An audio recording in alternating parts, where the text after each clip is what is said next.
અભિનંદન વેવાઈ. એ આજનો દિવસ આપણા માટે ખૂબ શુભ છે, કેમ કે તમારી દીકરી નિશા અને મારા દીકરા સંજુના લગ્નની તારીખ નક્કી થઈ ગઈ ને. હાજી હાજી પપ્પા, લગ્નની તારીખ તો નક્કી થઈ ગઈ, પણ લગ્ન માટેની જ્વેલરીઓ?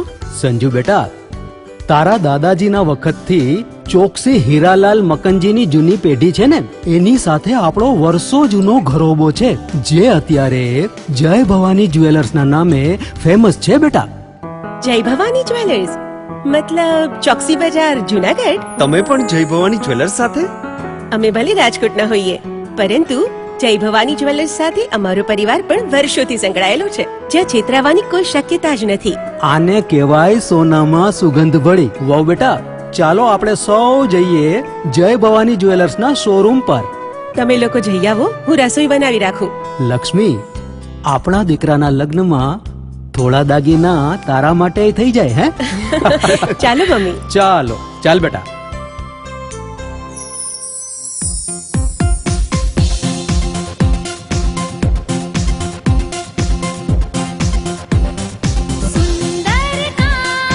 વ્યાજબી દામ, એક જ નામ, જય ભવાની જ્વેલર્સ. તહેવાર વ્યવહાર, બંગડી વીટી હાર, ડિઝાઇન અપાર, જય ભવાની જ્વેલર્સ, જય ભવાની જ્વેલર્સ.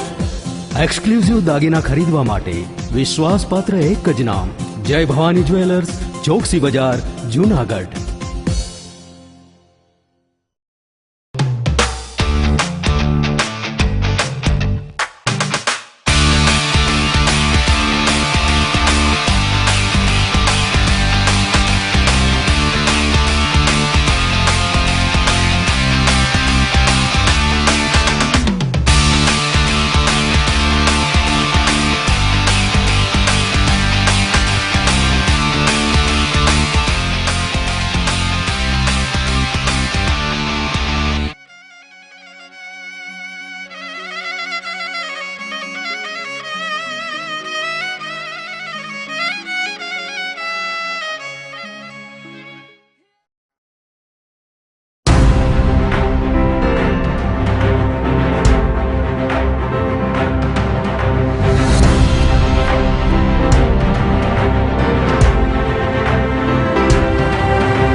નમસ્કાર, હું છું નિરાલી. જૂનાગઢ મિરર ન્યૂઝમાં સ્વાગત છે આપનું. સમાચારોની શરૂઆત કરી આજના મુખ્ય સમાચારથી.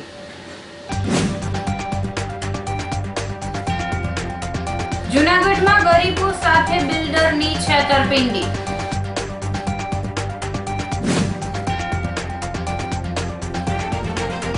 કડકડતી ઠંડીથી વન્ય પ્રાણીઓ બેબાકડા.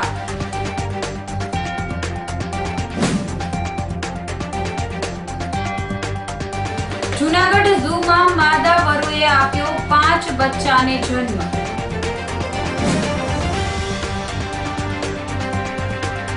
અને ટેકાના ભાવે મગફળી વેચવામાં ખેડૂતો હેરાન પરેશાન. તો આ સાથે જ જોઈએ સમાચારો વિગતવાર. જૂનાગઢમાં બિલ્ડરે છેતરપિંડી આચરતા અનેક ગરીબો મુશ્કેલીમાં મુકાઈ ગયા છે. જૂનાગઢના ખામધ્રોડ રોડ વિસ્તારમાં ઇન્દ્રપ્રસ્થ રેસિડેન્સીનું નિર્માણ હાથ ધરવામાં આવેલ. રોયલ કન્સ્ટ્રક્શન દ્વારા ઇન્દ્રપ્રસ્થ રેસિડેન્સીના નામે ગરીબ અને મધ્યમ વર્ગના લોકોને ટાર્ગેટ બનાવવામાં આવ્યા હતા. ઘરના ઘર સ્વપ્ન બતાવીને માળિયાહાટીના તાલુકાના ગડોદર ગામના ભાગીદારોએ લોકો પાસેથી પૈસા ખંખેરી લીધા હતા. 1 વર્ષમાં ડુપ્લેક્સ બનાવી આપવાનો વાયદો કર્યો હતો અને સાટા કરાર પણ કરી આપ્યો હતો, પરંતુ 2 વર્ષ બાદ પણ મકાનનો કબજો કે પૈસા પરત કરવામાં ન આવતા ગરીબ અને મધ્યમ વર્ગના લોકો પોતે છેતરાયા હોવાનું જણાયું હતું. ભોગ બનનારના એડવોકેટ પ્રવીણ ચુડાસમાએ જણાવ્યું હતું કે ઇન્દ્રપ્રસ્થ રેસિડેન્સીના રોયલ કન્સ્ટ્રક્શનને લોકોને બેંકમાંથી લોન પણ પાસ કરાવી આપવાની લાલચ આપી હતી, જેનાથી ભોળવાઈને અનેક ગરીબ લોકોએ બિલ્ડરોને મરણ મૂડી આપી હતી. પરંતુ આ લોકોએ 2 વર્ષથી ડુપ્લેક્સ તૈયાર નહીં કરીને લોકોને છેતરીને રોકડી કરી લીધી હોવાનું જણાવ્યું હતું. આથી હવે ભોગ બનેલા લોકોએ ફરિયાદ કરવાનું શરૂ કર્યું છે. જુનાગઢ તાલુકાના ખામત્રોડ ગામમાં રોયલ કન્સ્ટ્રક્શન એન્ડ ડેવલપર્સના નામે ઇન્દ્રપ્રસ્થ રેસિડેન્સીની મકાન બનાવવાની લોભામણી લાલચ અને લોન કરાવી દેવાની આવી લાલચ આપી ઘણા લોકો પાસેથી પૈસા ભેગા કરી લીધેલ છે. 8 થી 10 જણાએ, અને લોકોને મકાન પણ નથી બનાવી દેતા કે નથી લોન કરાવી દેતા, નથી દસ્તાવેજ આપતા, અને લોકો પૈસા માંગે છે તો એને ચેક આપે છે અને એમ કહે છે કે અમે કહીએ ત્યારે ચેક બેંકમાં નાખજો. આમને આમ જ્યારે 3 મહિના મુદત પૂરી થઈ જાય ત્યાં સુધી એ લોકો બહાના જાયપા કરે છે, અને 3 મહિના પછી ચેકની વેલિડિટી પણ પૂરી થઈ જાય, જેથી લોકો લીગલી કાર્યવાહી ના કરી શકે. અને આ લોકો 2 વાર સટ્ટાખત કરી દે છે, એમાં પણ તારીખો આગળ પાછળ કરી નાખે છે, બોગસ સહીઓ કરે છે. આ લોકો આયોજનપૂર્વક 8 થી 10 જણાએ આ લોકોને લૂંટવાનું એક છેતરપિંડી, એક આયોજનપૂર્વક આયોજન કરેલ છે. જૂનાગઢમાં બામણ ગામ પાસે આવેલ નોબલ ગ્રુપ ઓફ ઇન્સ્ટિટ્યુશન દ્વારા ટેક્સની મસ્ત મોટી ચૂકવણી કરવામાં આવી છે. બામણ ગામ ગ્રામ પંચાયતને ટેક્સનો ₹7,49,000નો ચેક આપવામાં આવ્યો હતો. આ પ્રસંગે ગ્રામ પંચાયતના સરપંચ અને તાલુકા વિકાસ અધિકારીએ ટેક્સની ચૂકવણીનો ચેક સ્વીકાર કર્યો હતો. આ કાર્યક્રમમાં પૂર્વ ડેપ્યુટી મેયર ગિરીશભાઈ કોટેચા, અગ્રણી બિલ્ડર અને શિક્ષણવિદ નિલેશભાઈ ધુલેશિયા, કેડી પંડ્યા, પાર્થ કોટેચા અને વીપી ત્રિવેદી વગેરે ઉપસ્થિત રહ્યા હતા. અત્રે નોંધનીય છે કે નોબલ ગ્રુપ ઓફ ઇન્સ્ટિટ્યુશન ખાતે કાર્યરત હોમિયોપેથી આયુર્વેદ હોસ્પિટલને લઈને બામણ ગામ તેમજ આસપાસના ગ્રામજનોને વિના મૂલ્યે દવા અને સારવારનો લાભ મળે. જૂનાગઢ જિલ્લા બૌદ્ધ ઉપાસિકા સંઘના ઉપક્રમે બૌદ્ધ ધમ્મ દીક્ષા સમારોહ યોજાયો હતો, જેમાં પોરબંદર ધ ગ્રેટ અશોકા બુદ્ધ વિહારના ભંતે પ્રજ્ઞા રત્નજી ખાસ ઉપસ્થિત રહ્યા હતા. તેમજ કાર્યક્રમમાં સુભારતી યુનિવર્સિટીના આસિસ્ટન્ટ પ્રોફેસર ડોક્ટર રાકેશ આનંદ થેરોએ પણ હાજરી આપી હતી. આ તકે કેશોદ, મેંદરડા અને જૂનાગઢના 35 લોકોએ બૌદ્ધ ધમ્મ અંગીકાર કર્યો હતો. ડોક્ટર ભીમરાવ આંબેડકરની સ્મૃતિમાં આયોજિત દીક્ષા સમારોહનું સંચાલન ઉપાસિકા બહેનોએ કર્યું હતું અને માર્ગદર્શન મધુબેન બૌદ્ધે આપ્યું હતું. કોરોનાને લઈને માત્ર 60 લોકોની ઉપસ્થિતિમાં કાર્યક્રમ સંપન્ન કરાયો હતો. આજે જૂનાગઢમાં ઉપાસિકા સંઘના માધ્યમથી ધમ્મ દીક્ષાનો કાર્યક્રમ કરવામાં આવ્યો છે. અમે કલેક્ટર સાહેબ પાસેથી 45 લોકોની પરમિશન માંગી હતી, એમાંથી 35 લોકોની પરમિશન મળી છે, અને જે લોકોની પરમિશન મળી છે એને દીક્ષા આપવામાં આવી છે. દીક્ષા આપવાનો હેતુ એક જ છે કે માણસનું જીવન સુંદર, શ્રેષ્ઠ અને સાર્થક બને. અમારા દેશના બધા નાગરિક હળીમળીને રહે, કોઈ વ્યસન ન કરે, જાતિવાદને સમર્થન ન આપે, હળીમળીને રહે. જૈસે તથાગત બુદ્ધે પંચશીલનું પાલન કરવાનો આદેશ આપ્યો છે કે શીલ છે એનું પાલન કરો અને આપસમાં મૈત્રી રાખો. તો દીક્ષાના કાર્યક્રમનો હેતુ એક જ છે કે અમારા ભારતને એક મહાન ભારત બનાવવા, સમુદ્ર ભારત બનાવવો. જૈસે ઢોંગ, જાતિવાદ અને કોમવાદ જે આ દેશને એક જૈસે આપણે જંતુની માફક કોરી ખાય છે, તો એવા દેશની અંદર જે પ્રદૂષણ છે એને હંમેશાની માટે તિલાંજલિ આપી અને વાસ્તવમાં એક મહાન ભારત બનાવવાનું જો અમારી ઉપાસિકા સંઘનો એક સંકલ્પ છે. તો વિશેષ ન કહેતા ફરી વખત હું જે દીક્ષાર્થીઓ છે તેમના સુખી જીવનની મંગલ કામના કરું છું અને મારા સમસ્ત ભારત બંધુઓને આહ્વાન કરું છું કે આવો આપણે સાથે મળીને એક વાસ્તવમાં મહાન ભારત બનાવીએ. હું બૌદ્ધ ધર્મ અપનાવી રહ્યો છું સહપરિવાર સહિત.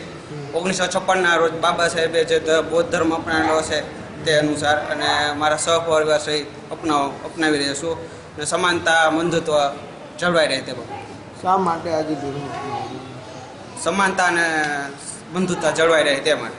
હું અહીંયા બૌદ્ધ દીક્ષા ગ્રહણ કરવા માટે પૂરા પરિવાર સાથે આવી છું. આજથી વર્ષો પહેલાં 15મી ઓગસ્ટના દિવસે 15મી ડિસેમ્બરના દિવસે બાબા સાહેબે દીક્ષા લેવાનો કાર્યક્રમ યોજ્યો હતો, પરંતુ અમુક 6ઠી ડિસેમ્બરના દિવસે એ લોકો એમનો મૃત્યુ થયાને હોવાથી આ કાર્યક્રમ પોસ્ટપોન થયેલો. અને આ સમાજમાં સમાનતા અને બંધુતા જળવાઈ રહે એટલે બાબા સાહેબે અમને આ રસ્તો અપનાવવા માટે કહ્યું છે. અને આજે સહપરિવાર વતી અમે 13 પરિવારો અને 38 લોકો અમે આ બૌદ્ધ દીક્ષાનો કાર્યક્રમ કર્યો છે અને બધાએ ધમ્મ દીક્ષા અપનાવી છે.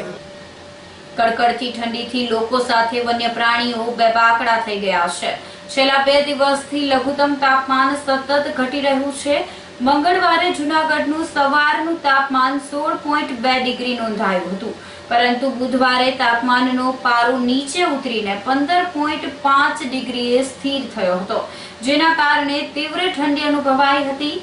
ગિરનાર પર્વત ખાતે બુધવારનું તાપમાન 10.5 ડિગ્રી નોંધાતા સમગ્ર પર્વતીય વિસ્તાર ઠંડોગાર થઈ ગયો હતો. ગિરનાર જંગલમાં વસવાટ કરતા વન્યજીવો પણ ભારે ઠંડીથી ધ્રુજી ઉઠ્યા હતા. જૂનાગઢના સકરબાગ પ્રાણી સંગ્રહાલયના વન્ય પ્રાણીઓ સહિતના જીવોને ઠંડી લાગે નહીં તે માટે વિશેષ પગલાં લેવામાં આવ્યા છે. હાડ થીજાવતી ઠંડી સામે રક્ષણ મળી રહે તે માટે ઝૂના પાંજરામાં નેટ લગાવવામાં આવી છે અને પક્ષીઓના પાંજરામાં હીટર ગોઠવવામાં આવેલ છે. સરીસૃપ જનાવરના પાંજરામાં પણ વિશેષ વ્યવસ્થા કરવામાં આવી છે. સકરબાગ પ્રાણી સંગ્રહાલયના અધિકારી નીરવ મકવાણા અને સ્ટાફ દ્વારા ઝૂના પ્રાણીઓ અને પક્ષીઓને ઠંડી લાગે નહીં તે માટે જહેમત ઉઠાવી રહ્યા છે. હાલમાં શિયાળાની ઠંડી મોસમ ચાલુ થઈ ગઈ છે સકરબાગ ઝૂમાં. તો આપણે ત્યાં સકરબાગમાં રહેલા તમામ પ્રાણીઓ પક્ષીઓ માટે આપણે એને ગરમાવો રહે એના માટેના વિવિધ ઉપાયો કરેલા છે. જેમ કે પક્ષી વિભાગ છે તો ત્યાં આપણે હીટર મૂકેલા છે. સિંહ વિભાગ છે, બીજા પ્રાણીઓના જે વિભાગ છે એમાં ગ્રીન નેટ લગાવી છે. હર્બીવોરસ પ્રાણીઓ છે એના માટે આપણે ઘાસનો લેયર બનાવડાવ્યું છે. આમ પ્રાણીઓને ઠંડીથી રક્ષણ મળે અને એમની સુરક્ષા વધે અને કન્ઝર્વેશન બિલ્ડિંગ પ્રોગ્રામ આપણે જે ચાલે છે બહુ સારા ચાલે એ માટે ઝૂમાં વિવિધ પ્રકારના આયોજનો શિયાળાની ઠંડીથી બચવા માટે પ્રાણીઓ માટે કરવામાં આવે છે.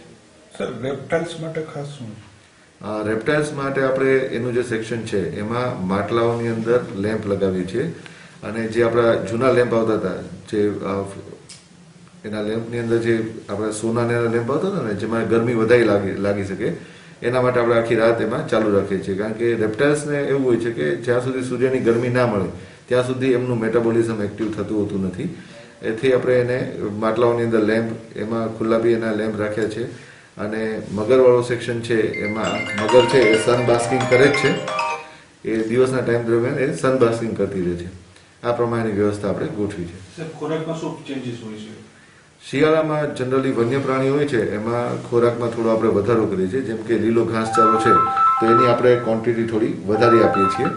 એના સિવાય જે સિંહ ને બધા હોય છે દીપડા જેને આપણે મટન આપવાનું હોય છે એની બી આપણે ક્વોન્ટિટી થોડી વધારીએ છીએ. કારણ કે શિયાળામાં એને ખોરાક થોડો પ્રાણીઓનો વધી જાય છે એટલે આપણે એને વધારે ખોરાક આપીએ છીએ. વિશેષ શું કાળજી હોય છે? વિશેષ કાળજીમાં આપણે જે આપણા ઝૂ કીપર્સ છે, ડોક્ટર્સની ટીમ છે એ સવારે સાંજે બંને ટાઈમ એના એન્ક્લોઝર્સ છે એને જોતા રહે છે. એની અંદર કોઈ એના દ્વારા કોઈ એન્ક્લોઝર ખોદવામાં નથી આવ્યું, કોઈ પણ એન્ક્લોઝર એનું તોડવામાં નથી આવ્યું, એની વિશેષ કાળજી રાખવામાં આવે છે. જ્યારે પ્રાણીઓને આપણે ખોરાક આપીએ એના પછી સવારે ફરીથી ખોરાકમાં મતલબ એ કંઈ વધ્યો નથી, બધો પૂરેપૂરો ખોરાક ખાઈ લીધો છે એનો પણ આપણે ડેટા મેન્ટેન કરીએ છીએ. પૂર્વ નવાબના વંશજે પુત્રને જૂનાગઢનો પ્રધાનમંત્રી બનાવી દીધો હોવાનું સામે આવ્યું છે. આ અંગે પાકિસ્તાનથી અપલોડ થયેલો વિડીયો સોશિયલ મીડિયામાં વાયરલ થયો છે. કરાચીમાં રહેતા જૂનાગઢના પૂર્વ નવાબના મોહબ્બત ખાન ત્રીજાના વંશજ મોહમ્મદ જહાંગીર ખાને પોતાના પુત્ર શહાબઝાદા સુલતાન અહેમદને જાતે જ વજીરે આઝમ એટલે કે પ્રધાનમંત્રી બનાવ્યો છે. સુલતાન અહેમદે જૂનાગઢને પાકિસ્તાનનું ગણાવ્યું હતું. આ માટે official recognition ceremony of Diwan of Junagadh state banner હેઠળ એક કાર્યક્રમનું આયોજન કરાયું હતું, જેમાં તેમણે પોતાના પુત્રને આ પદવી આપતો વિડિયો જાહેર થયો હતો. સુલતાન અહેમદે પોતાના ભાષણમાં જૂનાગઢ પાકિસ્તાનનું હોવાનું જણાવ્યું હતું. તેમણે એક ઇન્ટરવ્યુ પણ આપ્યો હતો, જેમાં તેમણે જૂનાગઢનો કેસ કાનૂની અને રાજકીય હોવાનું તેમજ જૂનાગઢ પાકિસ્તાનનો હિસ્સો હોવા અંગે દુનિયાનું ધ્યાન ખેંચવા માંગતા હોવાનું પણ જણાવ્યું હતું. વિડીયોમાં હાલ પાકિસ્તાનમાં જૂનાગઢના મૂળ વતની હોય એવા 25 લાખ લોકો રહેતા હોવાનો દાવો પણ કર્યો છે. સાથે એમ પણ જણાવ્યું હતું કે ઝુલ્ફિકાર અલી ભુટ્ટોના પિતા શાહનવાઝ ખાન ભુટ્ટો હવે પોતે જૂનાગઢના દિવાન તરીકેની બાગડોર સંભાળી છે. જો કે 9 નવેમ્બરના રોજ જૂનાગઢ છેલ્લા નાયબ દિવાન હોર્વે જોન્સે જૂનાગઢ સ્ટેટનો કબજો વેસ્ટર્ન ઇન્ડિયા સ્ટેટના રિજનલ કમિશનર નીલમ બુચને સોંપતા જૂનાગઢ સ્ટેટ પૂર્ણપણે ભારતનો હિસ્સો બની ગયું હતું. પરંતુ પાકિસ્તાને નવું ઉંબાડિયું કરીને વિવાદ છંછેડ્યો છે. जूनागढ़ कोई सेपरेटिस्ट मूवमेंट नहीं है, बल्कि जूनागढ़ आजादी की एक तहरीक है जिसके रकबे के ऊपर एक गासिब कुव्वत ने अपनी फौजी एग्रेशन के जरिए अपने उन्होंने एक्सपेंशनिस्ट डिजाइन के जरिए उन्होंने उसके ऊपर जबरदस्ती कब्जा कर रखा है. जूनागढ़ अलहदगी की तहरीक नहीं, जूनागढ़ आजादी की तहरीक है और ये आजादी जूनागढ़ का, नवाब ऑफ जूनागढ़ का और जूनागढ़ के लोगों का हक है जो उन्हें मिलना चाहिए. और हमारा सबसे अहम फोकस इस वक्त के ग्लोबल सिनारियो में जूनागढ़ के इस लीगल और पॉलिटिकल केस के ऊपर है कि हम दुनिया को बताएं कि जूनागढ़ पाकिस्तान का हिस्सा है एंड जूनागढ़ इज पाकिस्तान. દિલ્હીની બોર્ડર પર ખેડૂત આંદોલન ચાલી રહ્યું છે, જેને સમર્થન આપવા વિસાવદરના ધારાસભ્ય હર્ષદ રીબડિયા પણ પહોંચ્યા છે. ટીકરી બોર્ડર ખાતેથી ધારાસભ્ય હર્ષદ રીબડિયાએ ગુજરાતના ખેડૂતોને પણ આંદોલનમાં સહકાર આપવાની અપીલ કરી હતી અને જણાવ્યું હતું કે કિસાન આંદોલનને સહકાર આપવામાં નહીં આવે તો આવનારી પેઢી માફ નહીં કરે. પંજાબ અને હરિયાણાના ખેડૂતો તમામ કિસાનો માટે આંદોલન કરી રહ્યા છે, ત્યારે દિલ્હી ખાતે ચાલી રહેલા ખેડૂતોના આંદોલનને તમામ કિસાનોએ સહકાર આપવો જોઈએ તેમ ધારાસભ્ય ભારપૂર્વક જણાવ્યું હતું. ટીકરી બોર્ડર ઉપર આવ્યા છીએ. આપણા કિસાન ભાઈઓ પંજાબ હરિયાણાના કિસાન ભાઈઓ આખા દેશ માટે લડાઈ કરી રહ્યા છે.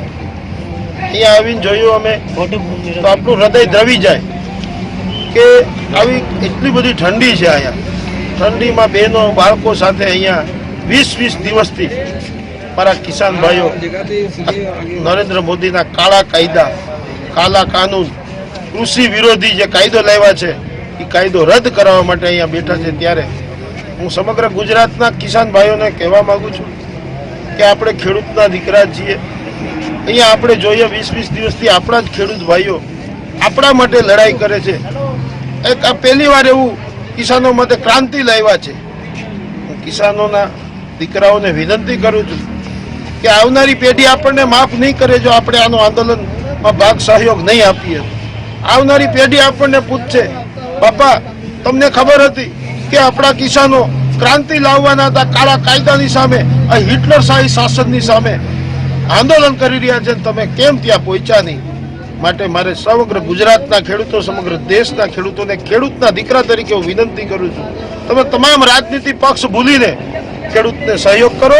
આપણા માટેની લડાઈ છે, ખેડૂતો માટેની લડાઈ છે. જૂનાગઢ ઝૂમાં માદા વરુએ 5 બચ્ચાને જન્મ આપતા ખુશી છવાઈ ગઈ છે. સકરબાગ પ્રાણી સંગ્રહાલય ખાતે વરુનું બ્રીડિંગ પ્રમાણિત કરવામાં આવેલ, જેમાં જુદી જુદી જગ્યાએ માદા નર વરુ લાવવામાં આવ્યા હતા. વર્ષ 2016 થી વરુ દ્વારા મેટિંગ પીરિયડ મારફતે બચ્ચાને જન્મ આપેલ આ માદા વરુને બુધવારે ફરી પારણું બંધાયું હતું. 1 2 નહીં, એકી સાથે 5 બચ્ચાને જન્મ આપ્યો હતો. CCF DT વસાવડાએ જણાવ્યું હતું કે માદા વરુ અને તેમના નવજાત બચ્ચાની સાર સંભાળ માટે વિશેષ વ્યવસ્થા કરવામાં આવી છે અને ઝૂના ડોક્ટર દ્વારા સતત નિદાન પણ કરવામાં આવી રહ્યું છે. RFO નીરવ મકવાણાના માર્ગદર્શન હેઠળ માદા વરુ તથા બચ્ચાની દેખભાળ રાખવા સ્ટાફને તૈનાત કરવામાં આવ્યો છે. સકરબાગ ઝૂ ખાતે CZA દ્વારા 2014-15થી વરુનું બ્રીડિંગ સેન્ટર પ્રમાણિત કરવામાં આવેલ છે. આ બ્રીડિંગના કાર્યક્રમ માટે જુદા જુદા જે પ્રાણી સંગ્રહાલયો છે તેમાંથી જુદી જુદી બ્લડ લાઇન માટે વરુ મેળવવામાં આવેલ હતા અને 16-17થી આપણે આ વરુનું બ્રીડિંગ સફળતાપૂર્વક કરી રહ્યા છીએ. 16-17, 17-18 અને 18-19 દરમિયાન કુલ 10 બચ્ચાઓનો જન્મ થયેલ હતો અને ગત વર્ષે એટલે કે 19-20 દરમિયાન વરુના 14 બચ્ચા સકરબાગ ઝૂ ખાતે જન્મેલ હતા અને તાજેતરમાં જ એટલે ગઈકાલે એક પ્રજ્ઞા નામની જે વરુ માદા વરુ છે તેણે 5 બચ્ચાને જન્મ આપેલ છે. આમ સકરબાગ ઝૂની અંદર ખૂબ જ વરુના બ્રીડિંગમાં નોંધપાત્ર સફળતા મળેલ છે. સર, આ સિવાય આપણે ક્યાં ક્યાં બ્રીડિંગ છે? સકરબાગ ઝૂ ખાતે વરુ ઉપરાંત આપણે ગીધનું બ્રીડિંગ સેન્ટર છે, આપણે સિંહનું બ્રીડિંગ સેન્ટર છે, એ ઉપરાંત ચિંકારા અને વાઇલ્ડેસ આનો બ્રીડિંગ કાર્યક્રમો પણ ચાલી રહ્યા છે. જે વરુ છે એની જે હેલ્થ છે એનું પ્રોપર ધ્યાન રાખવામાં આવે છે, એને પૂરતો અને સારો એવો ખોરાક આપવામાં આવે છે.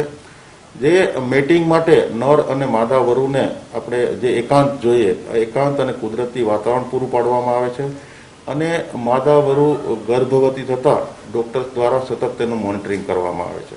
આ ઉપરાંત જે બચ્ચા જન્મે છે તેની મોનિટરિંગ ડોક્ટર દ્વારા સતત કરી સારી સંભાળ લેવામાં આવે છે. તો આ સાથે જ સમાચારોમાં અત્યારે સમય થયો છે એક નાનકડા વિરામનો.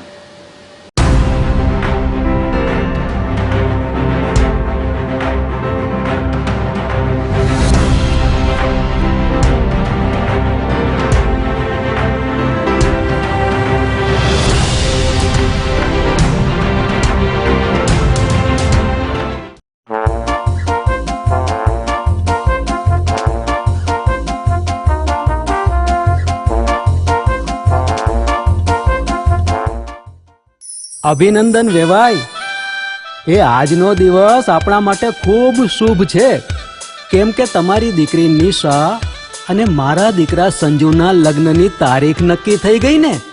હાજી હાજી પપ્પા, લગ્નની તારીખ તો નક્કી થઈ ગઈ, પણ લગ્ન માટેની જ્વેલરીઓ? સંજુ બેટા, તારા દાદાજીના વખતથી ચોકસી હીરાલાલ મકનજીની જૂની પેઢી છે ને એની સાથે આપણો વર્ષો જૂનો ઘરોબો છે જે અત્યારે જય ભવાની જ્વેલર્સના નામે ફેમસ છે બેટા. જય ભવાની જ્વેલર્સ મતલબ ચોકસી બજાર જુનાગઢ? તમે પણ જય ભવાની જ્વેલર્સ સાથે? અમે ભલે રાજકોટના હોઈએ પરંતુ જય ભવાની જ્વેલર્સ સાથે અમારો પરિવાર પણ વર્ષોથી સંકળાયેલો છે, જ્યાં છેતરાવાની કોઈ શક્યતા જ નથી. આને કહેવાય સોનામાં સુગંધ ભળી. વાવ બેટા, ચાલો આપણે સૌ જઈએ જય ભવાની જ્વેલર્સના શોરૂમ પર. તમે લોકો જઈ આવો, હું રસોઈ બનાવી રાખું. લક્ષ્મી, આપણા દીકરાના લગ્નમાં થોડા દાગીના તારા માટે થઈ જાય હે? ચાલો મમ્મી. ચાલો ચાલ બેટા.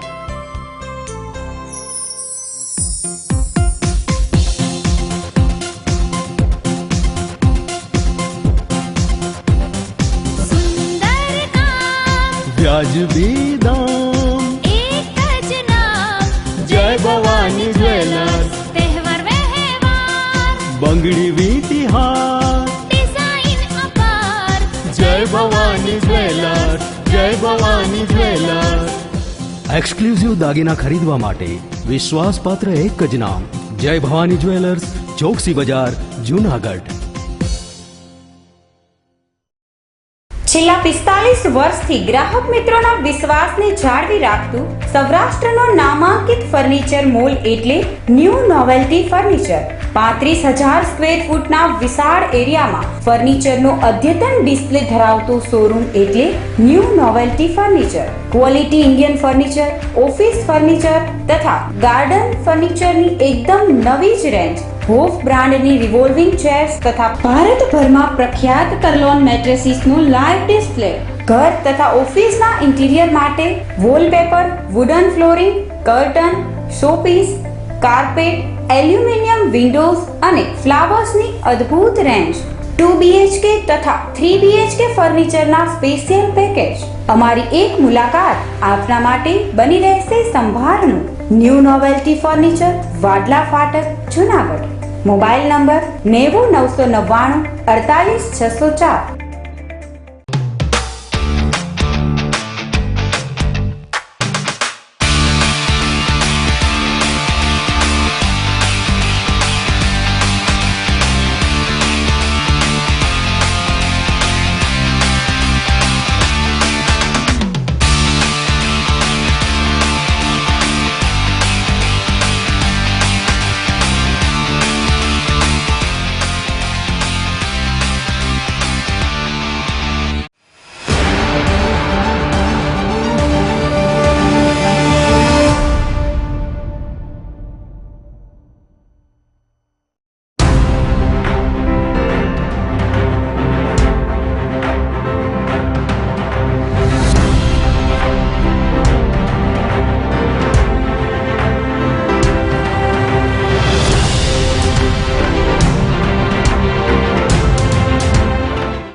વિરામ બાદના સમાચારો તરફ નજર કરીએ તો જામ ખંભાળિયા ખાતે ચંડી પાઠ હવન કરવામાં આવ્યો હતો.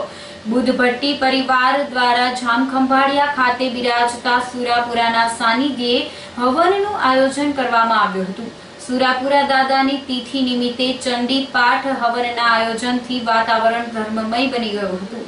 આ ધાર્મિક પ્રસંગે સરકારની ગાઈડલાઈન મુજબ સોશિયલ ડિસ્ટન્સ સાથે જ્ઞાતિજનોએ માસ્ક પહેરીને સહકાર આપ્યો હતો.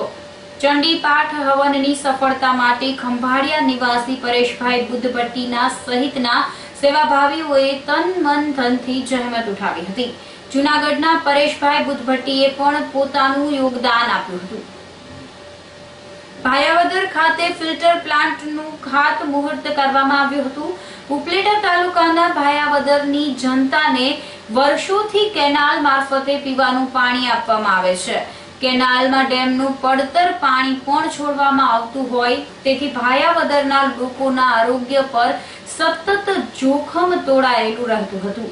આથી ભાયાવદર વાસીઓને શુદ્ધ પીવાનું પાણી મળી રહે તે માટે રાજ્ય સરકાર દ્વારા ફિલ્ટર પ્લાન્ટ મંજૂર કરવામાં આવ્યો છે, જેનું ખાતમુહૂર્ત નગરપાલિકાના પ્રમુખ નયનભાઈ જીવાણી, મહિલા અગ્રણી વનિતાબેન કણસાગરા સહિતના આગેવાનો અને અધિકારીઓની ઉપસ્થિતિમાં કરવામાં આવ્યું હતું.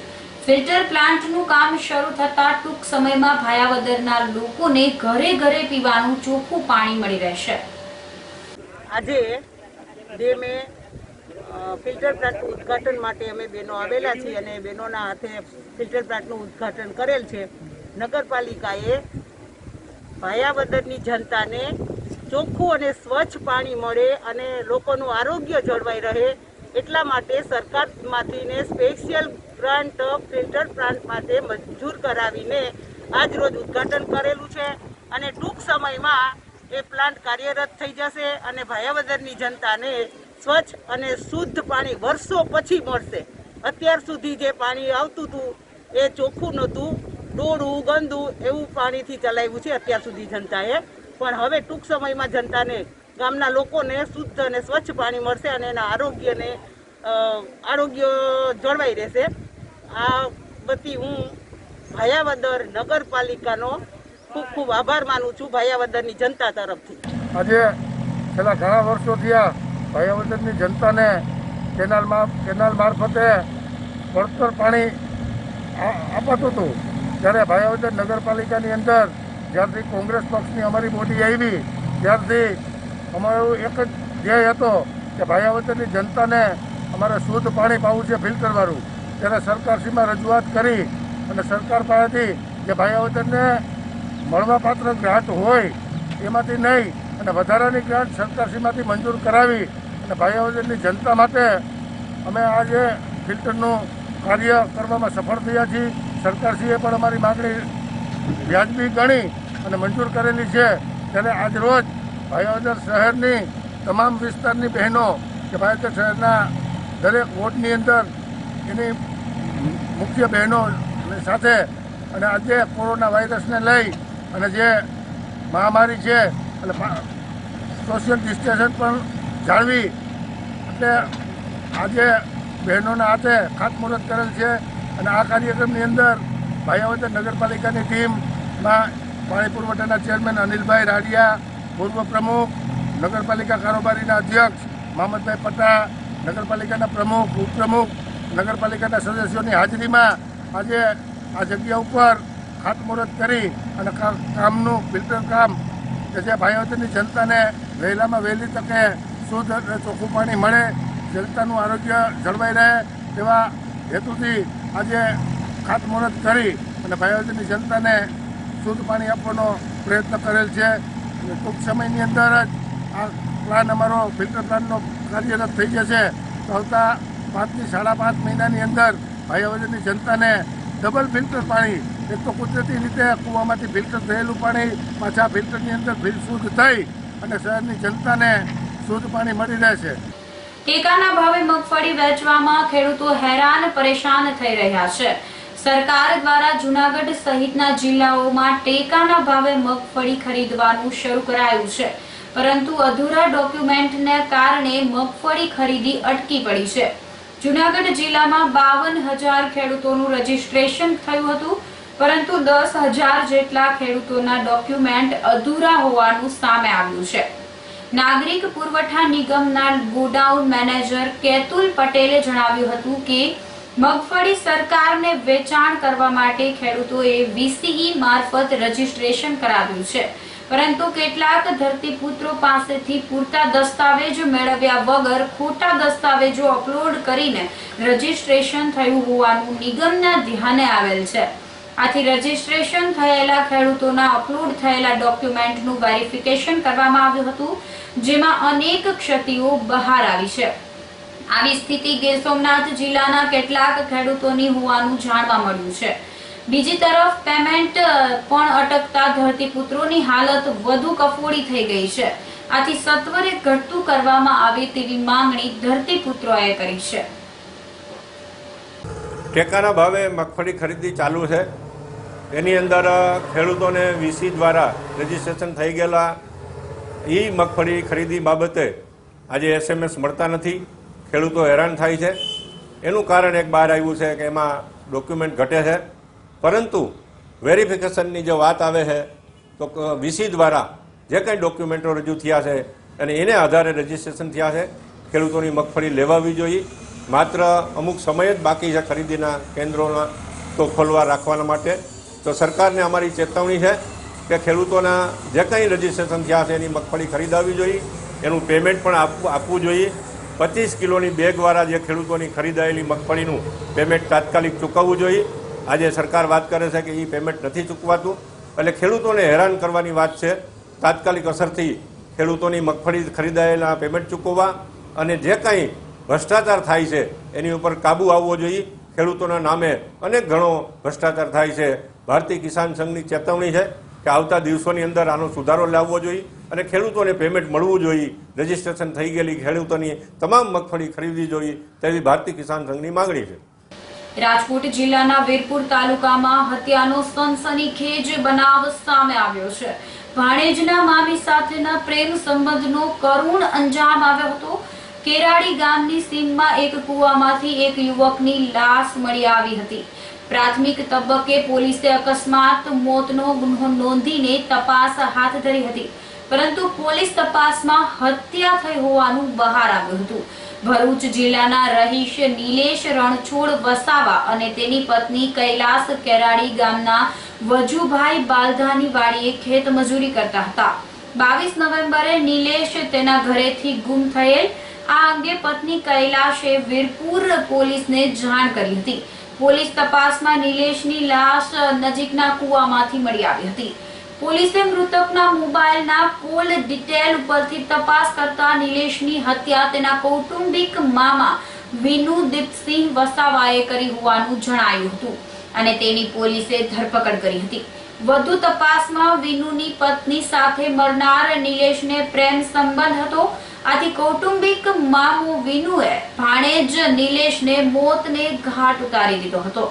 એએસપી સાગર બાગમારના માર્ગદર્શન હેઠળ વીરપુર પોલીસે હત્યાનો ભેદ ઉકેલી આગળની તપાસ હાથ ધરી છે.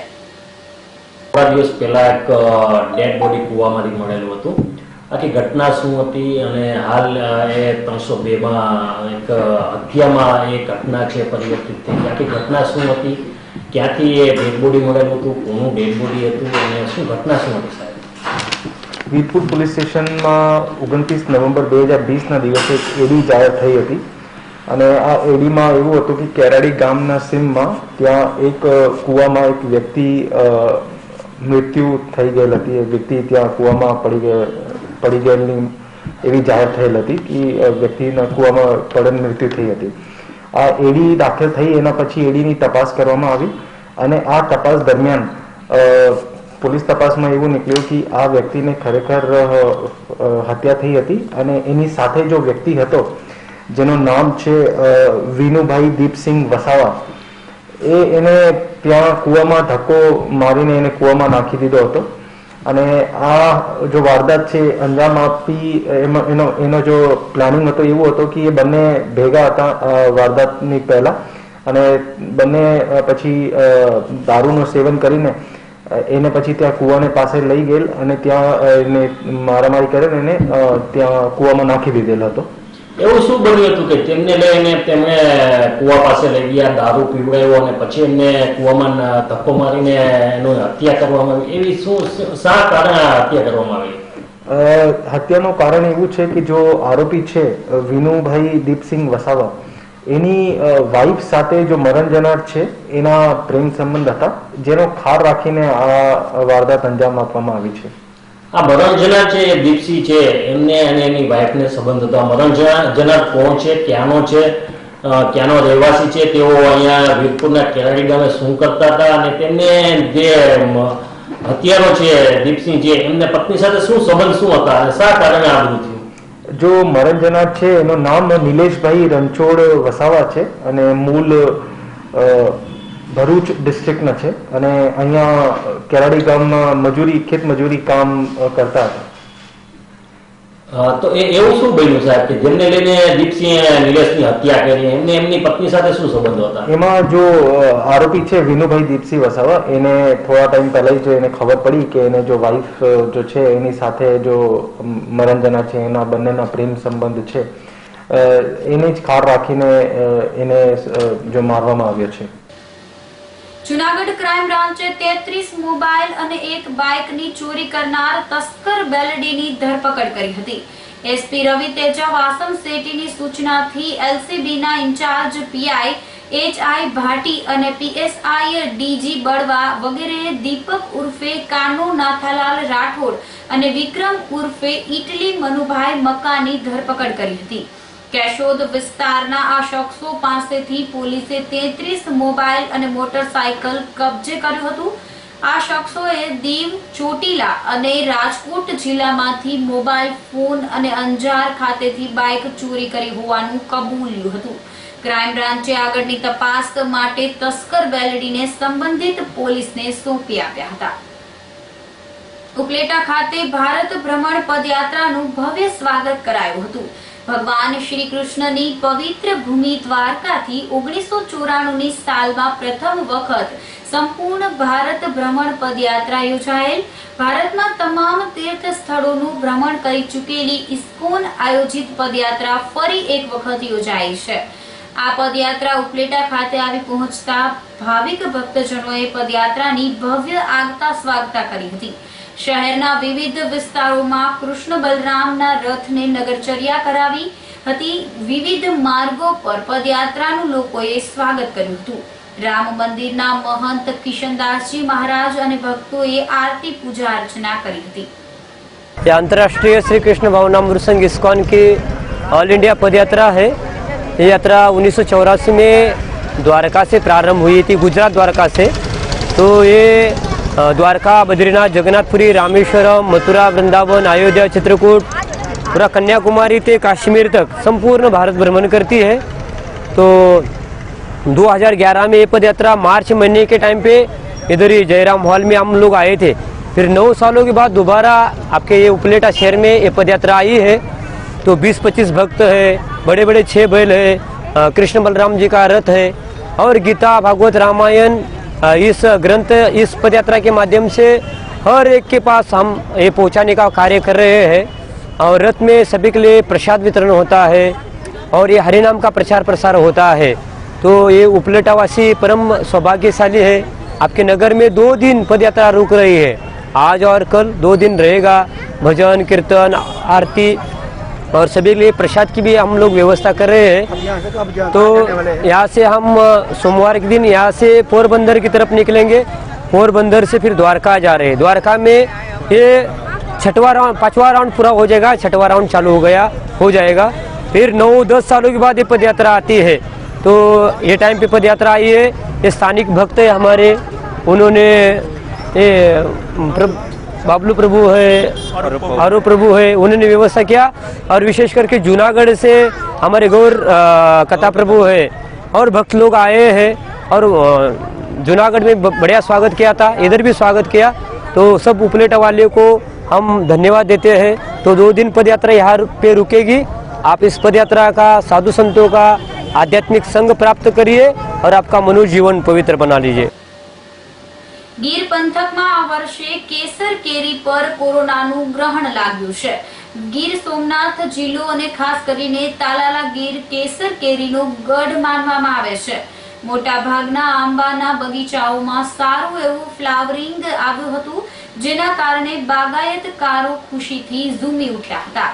પરંતુ તાજેતરના વરસાદથી જેટલા પણ આંબાના આગોતરો મોર આવ્યો હતો તે ખરી પડ્યો છે। કમોસમી વરસાદે ગીર પંથકના ખેડૂતોની આશા ઉપર પાણી ફેરવી દીધું હતું। જો કે હજુ ગીર વિસ્તારના આંબાઓમાં 60% આવરણ આવવું બાકી છે। કેસરની સિઝન મોડી જરૂર થશે, પરંતુ વાતાવરણની સાનુકૂળતા રહેશે તો કેસર કેરીમાં મોટી નુકસાનીની સંભાવના નથી। મોર તો આ વખતે અમારે દર વર્ષની જેમ આ વખતે આંબામાં ફૂટતો આપણા તાલુકામાં કોડીનારથી લઈને ગીરગઢડા જામવાડા સુધીમાં ફૂટતો એ નિયમ પ્રમાણે એના નિયમિત ક્રમમાં આવી જ જાય છે। પણ વાતાવરણમાં એવા બધી ફેરફાર કે ક્યાં વાદળછાયું થઈ જાય છે, ક્યારેક ઝાકળ પડે, ક્યારેક ન પડે। હવે આ 2 દિવસથી વરસાદ ચાલુ છે, તો વરસાદને કારણે જો આંબામાંથી મોર પડે તો મોર બળી પણ જાય અને એ આગતરો મોર બળી જાય તો કેરીની આવક છે જે લોકોને પેલી ખાવા મળે એ ન પણ મળે અને કદાચ મળે તો મોંઘી પણ મળે। આ તો બધી કુદરતી છે। આમાં ગ્લોબલ વોર્મિંગના હિસાબે ના ગમે ત્યારે વરસાદ થાય, ગમે ત્યારે વાવાઝોડું આવે, ધરતીકંપના આંચકા ચાલુ છે। હવે વાતાવરણમાં આખો ફેરફાર થઈ ગયો, બાકી મોર ને બધું તો એના નિયમ પ્રમાણે આવે। ત્યારે તો 30% મોરની ફૂટ ચાલુ થઈ ગઈ। અમુક આંબા ફૂટવા માંડ્યા છે ગરમી ને વાતાવરણને કારણે। પણ પછી આ કુદરતી ફેરફાર થાય, વાતાવરણમાં પલટા આવે, ઝાકળ પડે, વરસાદ પડે। હજી તો શરૂઆત છે કે જો મોર ઉપર વરસાદ ચાલુ થયો, હજી ખાખડી થાય, આંબે કેરી થાય, ક્યાં પાછા હવામાન વાળા ખાતા કે અરબી સમુદ્રમાં પ્રેશર છે ને વાવાઝોડું આવે તો માછડો આવે હેઠો, તો પછી પ્રજાને પછી મોંઘી નાના માણસો તો એ કેરી લઈ પણ ન શકે, ઇજારા વાળાને પણ નુકસાન થાય અને ખેડૂતોને પણ નુકસાન થાય। આ તો બધી કુદરતી છે। ઉપર આ નીચે ધરા। આજે 12મા મહિનાની ફૂટના મોર આવ્યો હતો એટલે આટલો બધો આનંદ હતો અમને કે આ વખતે અમને હાથેરી કેરી મળશે।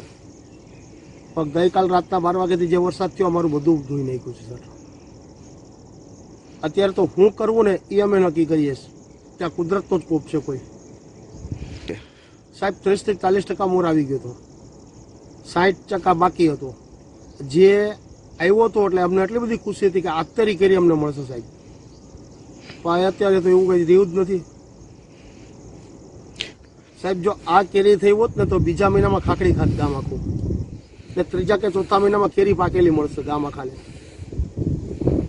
ને આ વખતે નુકસાનની વાત કરું તો 50% નુકસાન છે સાહેબ। કઈ રીતનું? આ વરસાદના કારણે જે એમાં જી બાંધે એ રાઈના દાણા જેવડું હોય, એની શક્તિ હોય પાણી ખમવાની કલાકથી 1.5 કલાક, એની જગ્યાએ 18 કલાક થયા ધીમા છાંટાને। તે તો નાબૂદ જ થવાનું સર। કમોસમી વરસાદ પડવાને કારણે ગીર સોમનાથ જિલ્લામાં જે બાગાયતી પાકમાં કેસર કેરીનું ખૂબ મોટા વિસ્તારમાં વાવેતર થાય, એમાંય જે વિસ્તારની અંદર ખાસ કરીને ફ્લાવરિંગ આવી ગયું છે અથવા મોર આવી ગયો હોય અથવા મોર આવવાની શરૂઆત હોય, એમાં નુકસાન થવાની થોડી શક્યતાઓ રહેલી છે। કારણ કે મોર ઉપર જ્યારે આ વરસાદ પડે તો ફૂગજન્ય રોગો પણ આવે અને એના લીધે મોર ખરવાને લીધે કેરીની ઉપર માઠી પણ અસર પણ થાય. તો ખાસ કરીને ખેડૂત મિત્રો જ્યારે આ વરસાદનો વિરામ થાય, માવઠુંની પૂરું થાય ત્યારબાદ ખાસ ફૂગજન્ય રોગો એટલે કે ભૂકીસારો જે રોગ આવતો હોય આંબાની અંદર, તો એના નિયંત્રણ માટે ખાસ કરીને કાર્બેન્ડાઝિમ અને મેન્કોજેબના મિશ્રણવાળી ફૂગનાશક દવા એક પંપની અંદર 30 ગ્રામ અથવા તો હેક્ઝાકોનાઝોલ એક પંપની અંદર 15 ml નાખી અને વારાફરતી જો છંટકાવ કરવામાં આવે તો આ ફૂગજન્ય રોગ સામે સારું નિયંત્રણ મેળવી શકીએ અને એના ઉત્પાદન ઉપર થતી માઠી અસરથી આપણે બચી શકીએ. જો મોર આવવાની વાત કરીએ તો ગયા વર્ષે અલગ અલગ 3 સ્ટેપની અંદર એટલે નવેમ્બરથી લઈને જાન્યુઆરી સુધી ફ્લાવરિંગ આવ્યું હતું, પણ આ વર્ષે મોટાભાગના વિસ્તારોની જો વાત કરીએ તો અત્યારે લગભગ 10-15 ડિસેમ્બરનો આ સમયગાળો છે આપણે, તો એની અંદર ફ્લાવરિંગ શરૂઆત થઈ ગઈ છે, ઘણી જગ્યાએ ખીલી પણ ગયા છે. તો આ સમય અનુકૂળ સમય છે, કારણ કે 15 ડિસેમ્બરનો ફ્લાવરિંગનો સમય ખૂબ અનુકૂળ કહેવાય શિયાળુ ઋતુ માટે. અને હજી મને એવું લાગે છે કે જાન્યુઆરી સુધી આ ફ્લાવરિંગ આવવાની શક્યતાઓ છે, એટલે 2 થી 3 સ્ટેપમાં ફ્લાવરિંગ આવી જશે. અને જો કેરીની માર્કેટની અંદર આવવાની વાત કરીએ તો લગભગ 3-3.5 મહિનાની અંદર જે વહેલું ફ્લાવરિંગ, જ્યાં વહેલી કેરી બંધાવવાની શરૂઆત છે, એ માર્કેટની અંદર આવવાની શક્યતા પણ રહેલી છે. તો આ સાથે જ અંતે ફરી એક નજર કરીશું આજના મુખ્ય સમાચાર પર.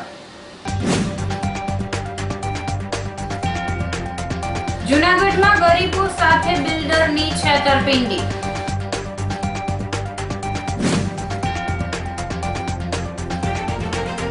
કડકડતી ઠંડીથી વન્ય પ્રાણીઓ બેબાકડા.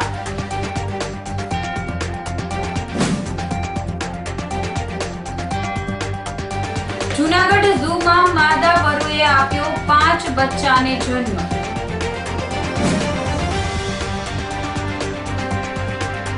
અને ટેકાના ભાવે મગફળી વેચવામાં ખેડૂતો હેરાન પરેશાન.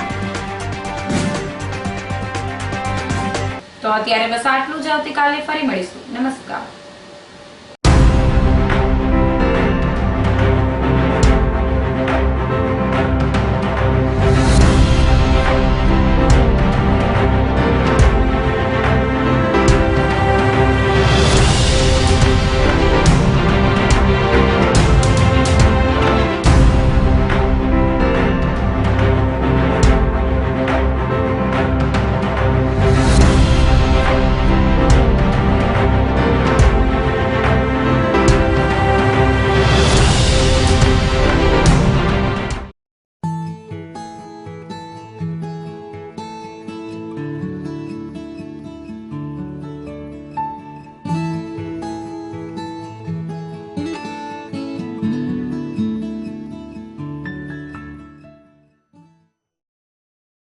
અભિનંદન વેવાય.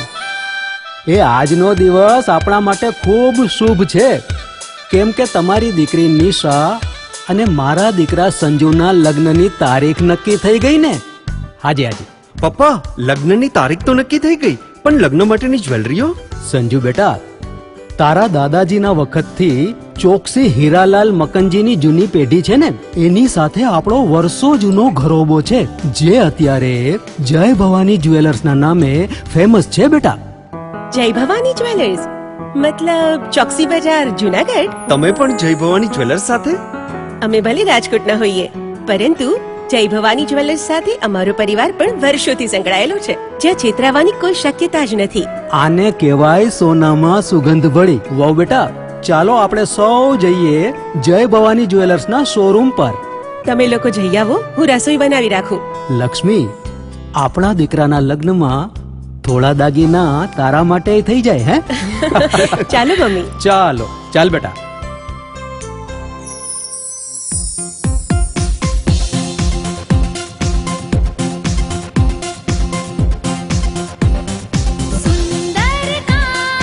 વ્યાજબી દામ, એક જ નામ, જય ભવાની જ્વેલર્સ. તહેવાર વ્યવહાર, બંગડી વીટી હાર, ડિઝાઇન અપાર, જય ભવાની જ્વેલર્સ. જય ભવાની જ્વેલર્સ. એક્સક્લુઝિવ દાગીના ખરીદવા માટે વિશ્વાસપાત્ર એક જ નામ, જય ભવાની જ્વેલર્સ, ચોકસી બજાર, જૂનાગઢ.